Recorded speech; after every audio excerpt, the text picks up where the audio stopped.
welcome back to my channel. For those who are new, welcome. My name is Monica, and for those who are not new, welcome back. I'm excited to be here today. I am going to be doing my January wrap-up, and let's just get into the numbers quickly. So when I'm talking about my January statistics, I'm actually meaning after December 15th, because at that time I'm rereading books, or I read newer books that have come out at that time that I just don't want to wait till January to read, but I'm not going to count them in the previous year simply because I want to make sure that I have enough time to put my statistics together, figure out my favorites lists. It's the holidays, and I'm a mom, and I need to spend that time with my family. So that is why I cut off on December 15th. Now, today is my cutoff day for January, and it's January 29th. So anything that I read that I finish either today or tomorrow or January 31st will just roll over into February and so on.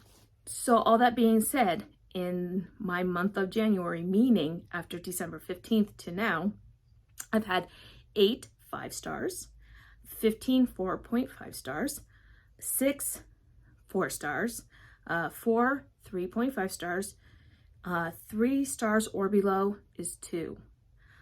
There's been 6 rereads.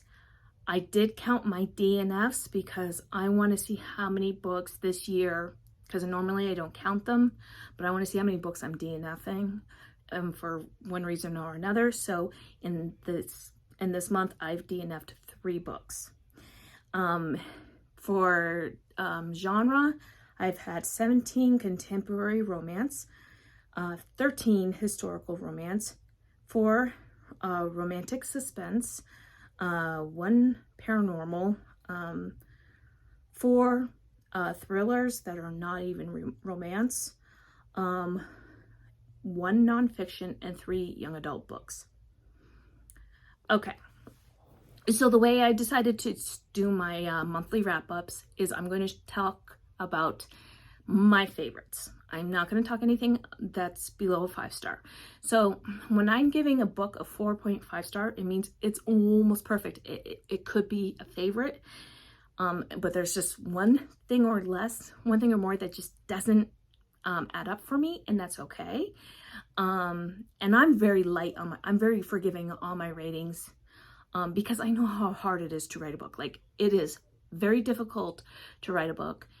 It's very difficult to give it to people who will critique it. That is why I'm really, really very nice about my ratings. However, for a 4.5, it would be someone's 5 star. For me, that 5 star is there's something that was perfect about it at that moment. So let's go through my 8 5 stars. So I'm going to put my 5 stars in the order of when I read them. So the first 5 star I read in the month of January, and it was The Words by AJ or Ashley Jade. So the tropes: rock star, tutor peer, second chance, hate to love, first, her first, pretty much everything, his first kiss, because he wouldn't kiss girls before he met Lennox. Mutual pining, and it's an epic romance because it spans years, and it is quite a book. It is a big book. I'm not gonna lie, it's a big book, but I was sort of afraid of it simply because, well, the size, and I've read one other Ashley Jade that didn't work for me, but I was enthralled from the beginning and to the end. The characters both grew. My biggest thing is character growth. I need them to grow. I cannot have them stay stagnant unless there's a good, honest to goodness reason why they stay stagnant.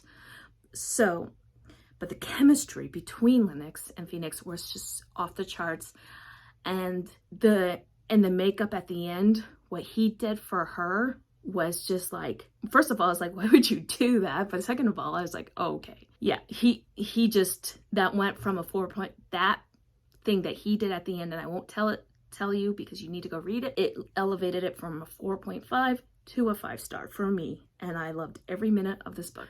Okay, so my next 5 star read, I read on January 4th, and it was an audiobook because Jacob Morgan was narrating the hero, and this is Sinner by Simone. And anything that Jacob Morgan / Zachary Weber, I don't care who's the writer, I will listen to it, because him, Sebastian York, Teddy Hamilton, those three will get me to pick up a book. All right, so the tropes: age gap, teach me, some BDSM elements, mutual pining, taboo, she's training to become a nun, and best friend's little sister. He's a rich hero, but he's also a damaged hero because of something that happened to his sister in the past. This is very religious based, so if you cannot handle critique or the growth that happens in this type of book, or talking about past abuse trauma that happened by a priest, then I highly recommend you stay away from this book. But the reason why I love this one way more than Priest is because of the character growth that he goes through. The pacing was perfect.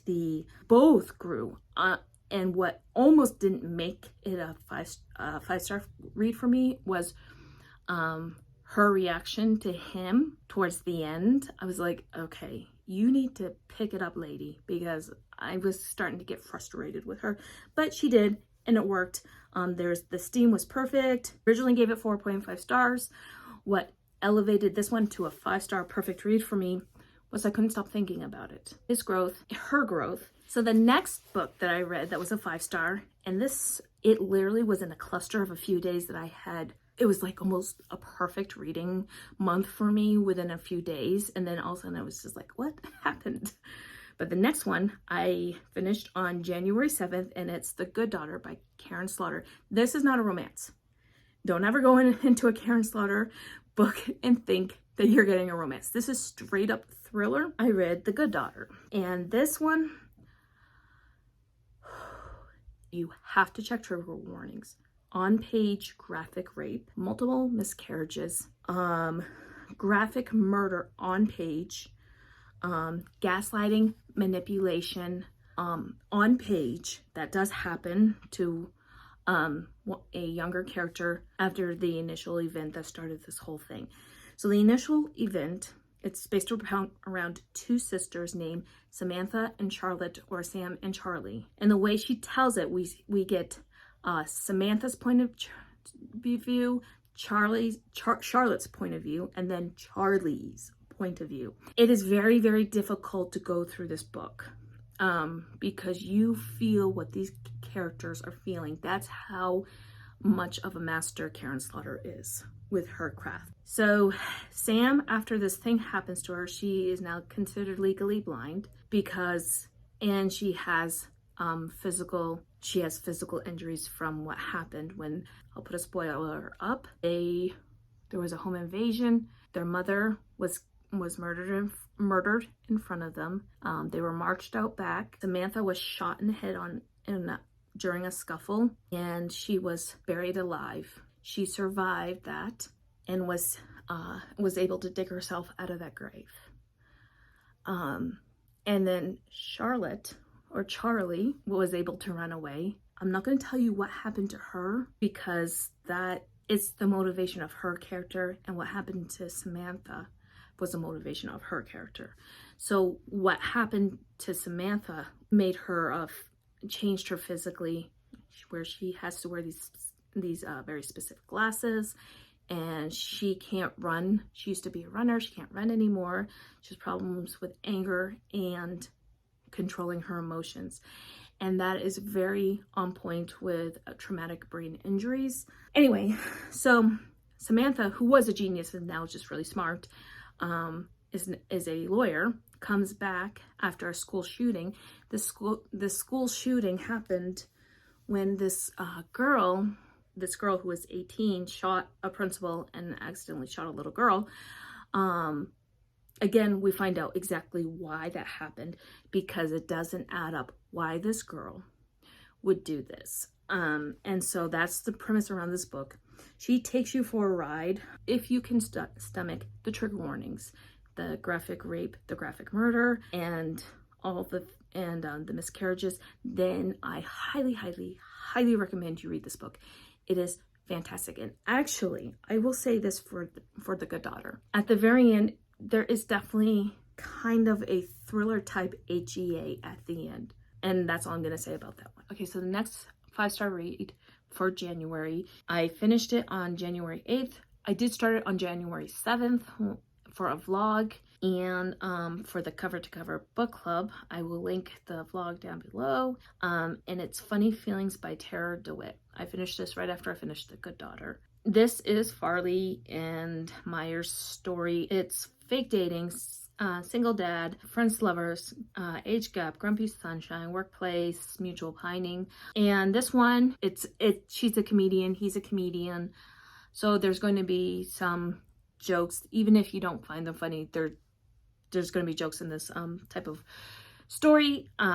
She has a very much of a potty humor, and that didn't bother me. Like the whole thing with the bathing suit with the hairy nipples and the butt crack, that made me laugh because my oldest sister has that type of sense of humor, and I've lived with it for pretty much my entire life. Yeah, my whole life.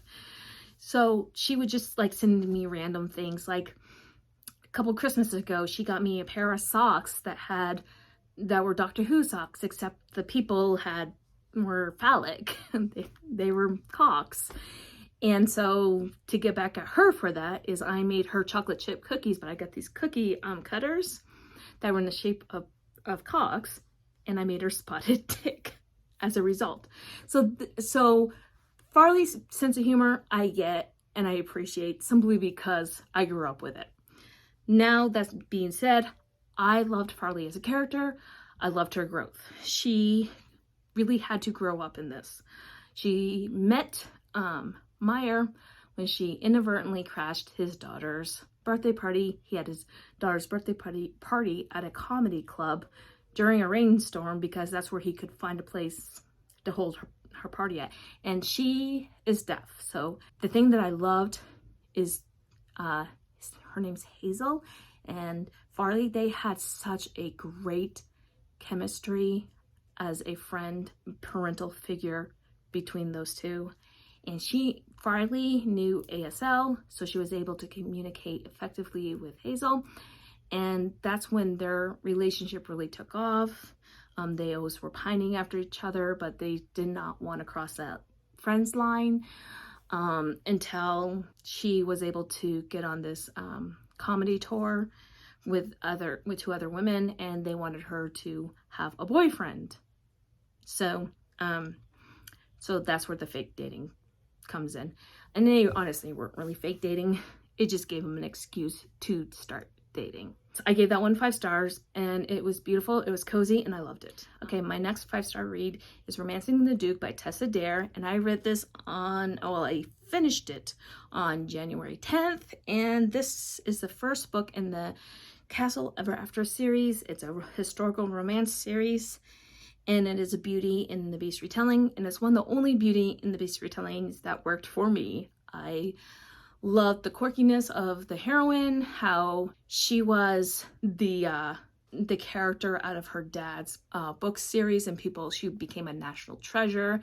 People loved her, but they didn't see her as a person. They saw her as a little girl until this Duke, who has an eye injury, so he's partly blind. Like, he has a hard time seeing. He can see some shapes and shadows and stuff, but so he's not completely blind, but he cannot see for the most part. They end up butting heads because his lawyers and his heir were conspiring to say that he was clinically insane, so he would have to be put into an asylum, and therefore all his wealth, his title, everything would go to his heir. And so they were selling off his property and making all these randomly bad decisions without his knowledge because he was devastated and he was not checking his post. So, and she helped him figure this out, and it was a really beautiful story, and I loved every single minute. I was actually kind of scared about this book because I know so many people who love this book. So I had really high expectations going into Romancing the Duke, and they were met. So that is definitely on my list. Okay, my next 5-star read in January. I finished it on January 18th, and it's called The Game by Vi Keeland. This one is boss employee, billionaire, pining hero, intellectual heroine, sports, football. He is the quarterback of the sports team that she owns. She's the billionaire. And right there, I was like, oh yeah, okay, I really love that. So apparently her late father gifted her a sports team. She didn't know he was her father until his will was read and she was gifted this sports team. So she went from being a regular person who, well, as regular as she could be, she did a lot of statistical research. She did AI, stuff like that. She's an incredibly intelligent person. Her mom was killed when she was 15 years old. Anyway, she didn't know that she didn't know who her father was, and then all of a sudden he was her father. And so she went from making her own money to owning the sports team. And the hero Christian is the quarterback who's worth a lot of money. He's really one of the best players in the NFL. And he chases her. He's like, I want you. I'm not settling for a one-night stand. We are going to be together type of a hero. He was cinnamon roll. He pined after her. It was sweet. It was steamy. I just loved this book. I thought it was well done. I thought the third act breakup, because there is a third act breakup, but the way she did the third act breakup was actually pretty important to who the heroine is and what happened to her when she was younger.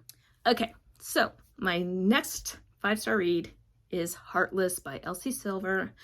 I read this on the 21st. So, dirty talking cowboy, nanny, single dad, age gap, city girl who needs direction. That's basically what this book is about. There is a surprise pregnancy in this book as well. I don't feel like that's a spoiler. It might be. If it is, I'm sorry. Anyways, this is one of the most romantic books I've ever read. And it's very sexy. It's full of heart. There's no lull in the narrative. The pacing is perfection. The character growth from the very beginning all the way to the very end was perfect.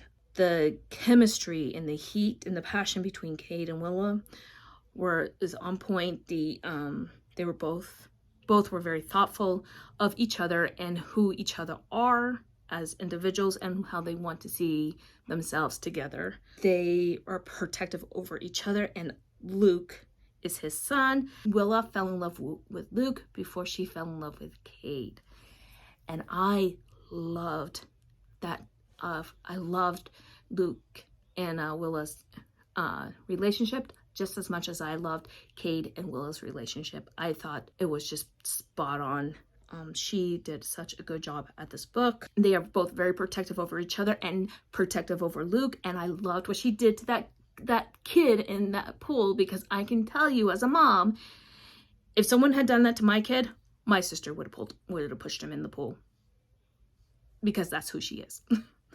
Not the one with the potty humor and the dirty humor, but another sister. I have 4 sisters and a brother.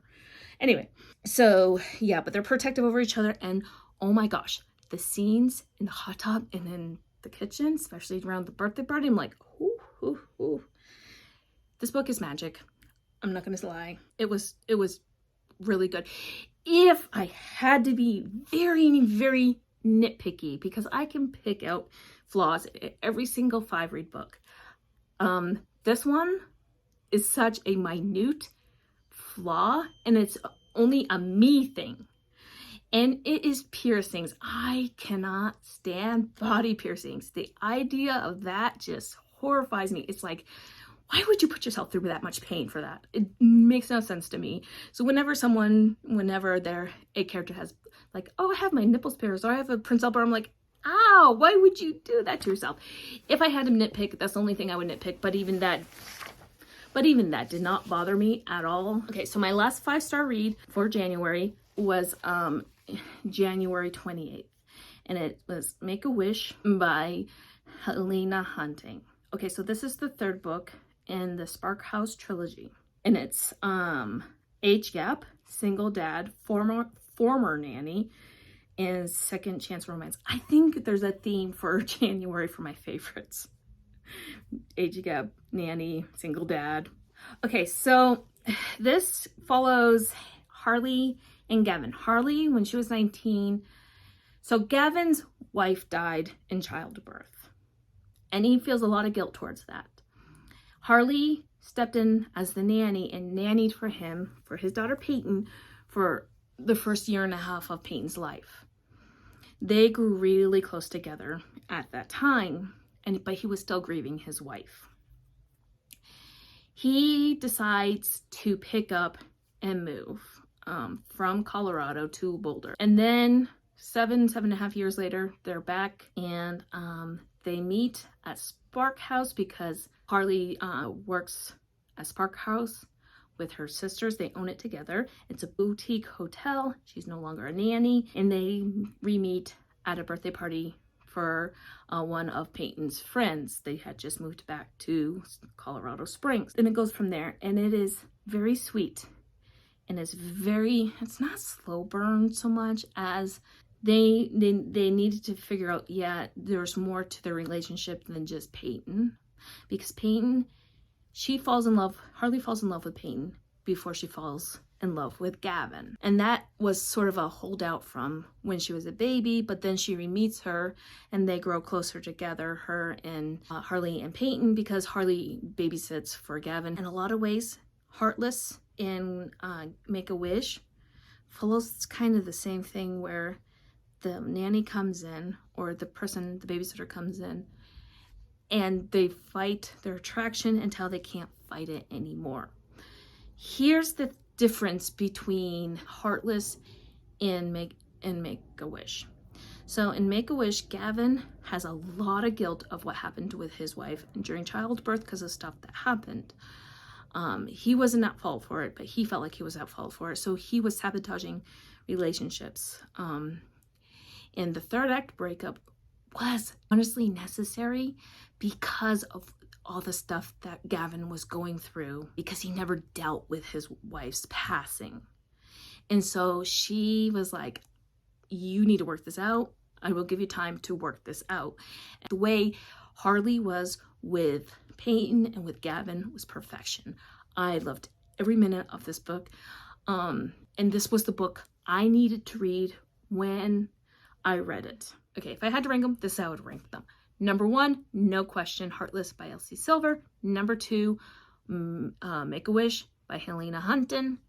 Number 3, The Good Daughter by Karin Slaughter. Number 4, The Game by Vi Keeland. Number 5, The Words by Jade. Number 6, Romancing the Duke by Tessa. Number 7, Funny Feelings by Tarah DeWitt. Number 8, Sinner by Simone. Those are my 8 favorites from January. What was your favorite book? Did you read any of the books that I read that you really enjoyed? Please comment down below and let me know. And let me know what your favorite book was. And if you don't want to comment on that, please leave me a